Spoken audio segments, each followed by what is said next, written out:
Oh, Mondays are my Monday, favorite. Good Monday. morning. Well, hold on. Deanna, Mondays are your favorites? Yeah. It's like a new start. You get to, bring your energy back up here. Come on, John. Well, it's been good having you on the show, Deanna. Can you We'll see just you next smile? Monday. Yeah. Absolutely nobody has ever said that ever, D. Oh Ever. my gosh, here we go. Here we go. There's usually Already. something We're not wrong even with a the. minute in and you guys are already roasting me. Fine. Amy is out this week enjoying a nice vacation. Deanna's going to be filling in for her today. Let's get a look at the weather, what we're dealing with outside. It is sunny right now, and the humidity, the heat, that continues today. It's just kind of gross out there, but it's not going to look like this all day long. In fact, we're going to get some pretty heavy showers and storms in the area as the day progresses. They'll start as isolated and spotty throughout the early afternoon hours. They'll pick up in intensity and likelihood later on this afternoon, evening. I wouldn't be surprised by about 5 or 6 o'clock if all of us are getting a strong storm. We're on the marginal line in terms of severity, so that you could have some severe weather. Man, Friday night was quite a show through the area. Could get a repeat of that tonight. Looking at the 7-day forecast, we are not going to let up in temperatures anytime soon. In fact, 87 degrees your high tomorrow with isolated storms. That's the coolest day of the bunch. We continue to warm up into the 90s. We keep the humidity until about Wednesday or Thursday. It's still going to be humid, but it's a little bit better through the 4th of July weekend. And it looks like we are in better shape as we get through the 4th of July weekend in terms of rain. Looks like we'll be drier and both temperatures and for humidity for the 4th of July. Okay, we'll keep our eyes on next weekend, a big weekend for us here. Thanks a lot, John. Time now for a look at today's top stories. Mississippi is nixing the Confederate emblem from its state flag for good.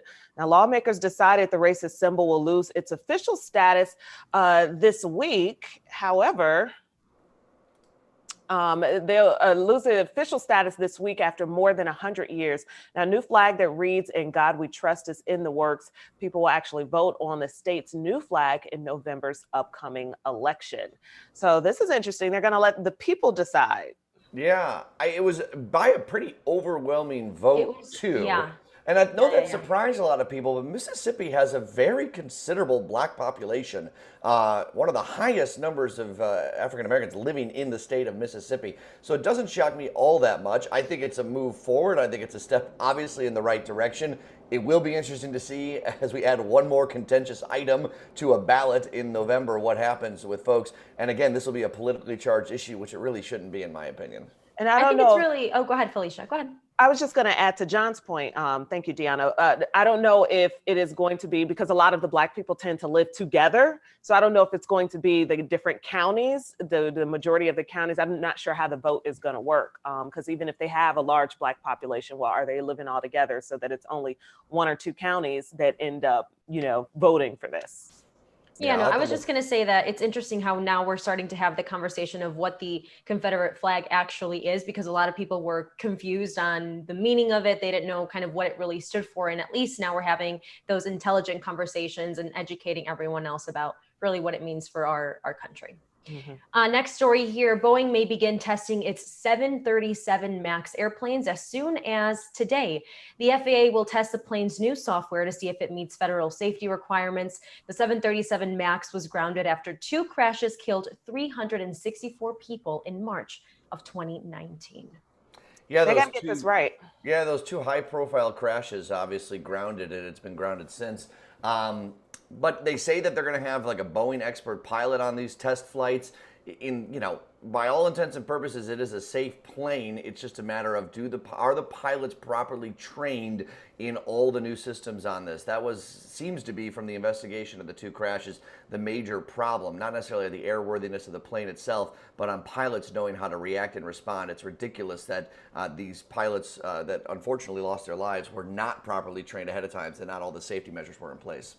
And I remember them talking about certain safety, like materials inside the plane. There was one that they didn't opt for, Yeah, that they hadn't opted for. And it's like, well, maybe we should invest a little bit more and go standard. for it and just to train. I mean, this is clearly not something we could play with. Right. No, that's safety is at least one thing that I bank on. That I 110% leave it up to the pilots because they're the only ones that can really do Right. something in that situation. And then, like John said, to know that they're not fully trained is just crazy. All right, well, the coronavirus is breaking records as cases worldwide hit 10 million, nearly a quarter of them here in the U.S.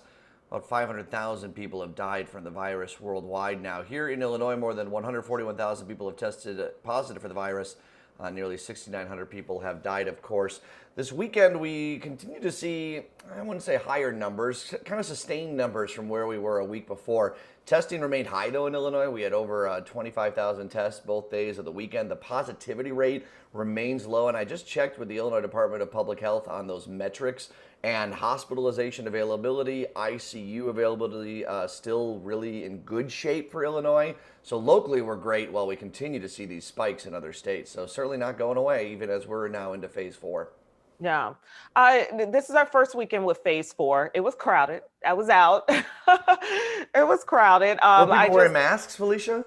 Yes and a no. And I'm still seeing, I actually went to Walgreens to pick up a prescription, and I'm still seeing so many people with the mask on their chin as a chin strap. And it's just like, I know it's hard. I know it's so hard. And these were workers that I was seeing like this. And I know it's so difficult, but I think we just gotta get it right.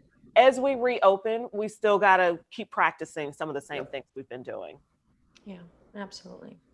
Okay, let's keep it going. As other states are seeing a surge in cases after reopening, that has many wondering if we could see the same thing happen here in Illinois. Joining us this morning to talk about ways to stay safe is Dr. Chris Kolbert from the University of Illinois, Chicago. Dr. Kolbert, thank you for joining us again. We appreciate it. Hey, good morning. Good morning. We got to say congratulations. Absolutely. You have been named Crane's Business Chicago, one of its healthcare heroes. I have. It's a huge honor, and just to be among those amazing physicians as well, and having the contributions that we've collectively made acknowledged, it's very humbling. It's very humbling. Congratulations. To kick us off, though, what's your assessment as we've entered phase 4? How are you looking at what's happening in our state? Specifically in the state of Illinois, we're honestly doing okay. We're doing okay. The basic ideas of social distancing, hand washing, and wearing a mask, there's no question anymore, it works. And it's shown that we have mitigated the transmission, in fact, of COVID-19 significantly. And I think if we continue moving forward, things will look as well. Yeah, I'm very pleased by the positivity rates in Illinois, routinely testing over 30,000 people a day. Pretty striking numbers considering it took us so long to get to 10,000 a day as Governor Pritzker wanted. Doctor, I want to know what moving forward do we need to do? Obviously, keep up doing what we're doing, but how are we with contact tracing, and how are we in terms of testing? Do we need more people to be able to get tests? Should we still wait if we have symptoms? Where do you stand on those of us that have never gotten tested and the outlook of that? Well, that's a great question. Ideally, testing is what works, and testing allows us to collect our data as well. Excuse me. Anyone that's admitted to any hospital is tested, regardless of their diagnosis. And that has a huge impact on where these patients are going, as well as documenting and providing us significant data on COVID. So that being said, as long as we're continually testing individuals, should we just have individuals come in and get tested? It's a question more of resources. Testing is always great, but in what capacity and what resources do we have to test as many people as we can? That's an ongoing question. Doctor, one thing that's on my mind, because I said I wouldn't do this, I took a flight this weekend just to kind of go visit some family and get out of the city for a little bit, but it's something that's on a lot of people's mind, right? Should you take that summer vacation? Should you leave the city, leave the country? What should you be thinking about when taking those trips? So here's the thing. A lot of the patients now that I see in the emergency room are saying, hey, doc, we're in phase 4. I'm leaving the state. We're going to Florida. We're going to Alabama. We're going to Texas. And I get that. I totally get that. And we're going to take a flight. And so what do you think? So here's my thought on that. If this was mid-March or early April, if someone said, I'm going to New York, you'd go, ooh, wait a minute. Maybe New York is not the best place to go right now. Don't get me wrong. I like to look at the Statue of Liberty. They've got great pizza there too.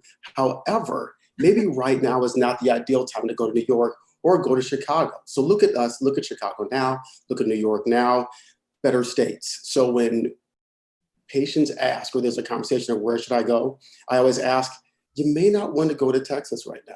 You may not want to go to Arizona right now. Great states to visit, don't get me wrong, but are your peak states right now where they're running out of ICU beds, they're running out of PPEs? Ideally, this isn't the best time to visit those states, just because of numbers alone. So maybe just reserve that trip to Texas. Take a look at the state. It's easy to Google what's going on. What are the recommendations? What are the guidelines per each state? And it's an easy resource online as well. So your question about travel, that's fair as well, because that's the next question I have. Should I take a flight or should I take a vehicle? Here's the thing. Again, it's just a numbers game. You're more likely to be on a flight with people you don't know. Right. And you're not aware of their exposure, their habits of cleanliness, wearing a mask, plus or minus. However, I guarantee you, anyone in your car, you know, you have some sort of idea. Right. You want to mitigate as much possible transmission as you can. Am I saying don't get on a flight to Omaha? No, I'm not. What I'm saying is just take a critical look at the decisions you're making and make decisions that are safest for both you and your family. Yeah. What are you doing, doctor? I'm going to do exactly what you do. That's fair. So here's the thing. If it's good enough for you, it's good enough for me. I drive. I have some family that lives in Southern Illinois. And once we started getting to that better place, I was like, I'm going to drive down there. Do I hop on a flight? Not so much if I can avoid it. I do, admittedly, go for the drive. Okay. Yeah, I do. Doctor, if Great I get question. on a bus or a train or a flight and someone's not wearing the mask, I get off. If I go into a crowded place and people aren't wearing masks, I leave. I mean, like, it is ridiculous that people are not taking this into their own hands. The politicization of masks, Monday morning, is ridiculous. And we have got, at the end of the day, you got to look out for yourself. So, and here's the thing. I'm glad you made that point. If you or I walked into a 7-Eleven today, there's a sign that says, no shirts, no shoes. You can't buy a Slurpee here. Right. That's not CDC mandated. That's not Right. from the state. That's just 7-Eleven saying, hey, look, wear your shoes. I can see the heel of your feet. Give me this Slurpee back and come back with some shoes on. I don't believe it's a big ask to ask people to be safe for themselves and other individuals. And the thing is, it's proven that wearing a mask works. It's proven that washing your hands work. And we should move forward with those ideas. It's just practice really good mask wearing and washing your hands and social distancing. It works. So what do you think about going back to school right now? In 2 months, we're going to be, our kids are going to be going back to elementary school and high school and all that. And of course, people are going to be going to college. So here's the thing. Now I'm going to take off my doctor hat and put on my dad hat. Okay. And so sometimes I just kind of switch them easily. But that being said, there's a lot of conversation on what is being done and how you can, of course, mitigate the transmission of any sort of virus. And it's extremely important. There's tons of conversation. I know some schools, where my children attend school, the kids are going to wear a mask. They're asking the children to wear a mask. I've got a buddy who lives in New Jersey, and they're pushing back school a little bit for the next 3 months. So they may start in October, November. There's a lot of different conversation. I think that it's more important for parents, for families, to ask what safety measures are in place, and our safety measures are part of conversation.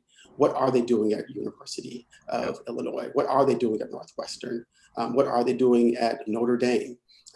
Everyone is trying their best to maintain the safety of individuals. Do I think you should keep your child from school? Do I think you should keep your child from going to college? I don't. There is a resource out there for what you're looking for. Yeah. So maybe if you don't feel comfortable. It's June 29th. Things have changed since May 29th drastically, depending on where you live. I think that these are discussions that are better wait for 6 more weeks from now when we have a much better idea of what's happening. Anyways, Doctor, we have to wrap on up. Thank you so much for joining us, and congrats again, okay? As always, thank you again. You guys have a wonderful day. Yeah, if you'd Thanks, like more Dr. information Kolbert. on what the UIC is doing to help keep you protected during the pandemic, head on over to hospital.uillinois.edu. Always great to talk to the doctor. Yeah, so many good conversations there. So we'll continue these good conversations at 11 o'clock today, you guys, 11 a.m. We'll be speaking with Tony Moser again, who's owner of Stair Clean Chicago, and what they're doing. They're going to be talking about a spike in hoarding cleanups, but also how the other ways you might be able to use some of their services too. By the way, we Absolutely. just got some breaking news. Sorry, I just want to get this because it just came across my end that Chief Justice John Roberts has joined with liberals on the Supreme Court to block a controversial Louisiana abortion law. John Roberts has really become the swing vote in the Supreme Court on many different things, but I'm shocked at this decision. A lot of people anticipated a conservative win on this controversial Louisiana abortion law. This just coming across the wires. I'm sure we'll have a little bit more on this 11. Sorry to interrupt you, Deanna. No, you're fine. You're fine. That's important information that we need to know. Coming up at 11:30, we have the founders of Click Creative, who are the co-founders, Heather and Stacy, and they're going to be talking about this agency that they built up with a unique approach to marketing and branding, because right now we're all on social media. We're all trying to get our word out there, our industries and things like that. So make sure you tune in. Yeah. And WGCI is coming on to break down everything that happened at the BET Awards. And seeing Jennifer Hudson as Aretha Franklin, that little trailer, that little teaser, oh my goodness. We'll talk all about it at 11. There's no one else who could do it. He's the only one.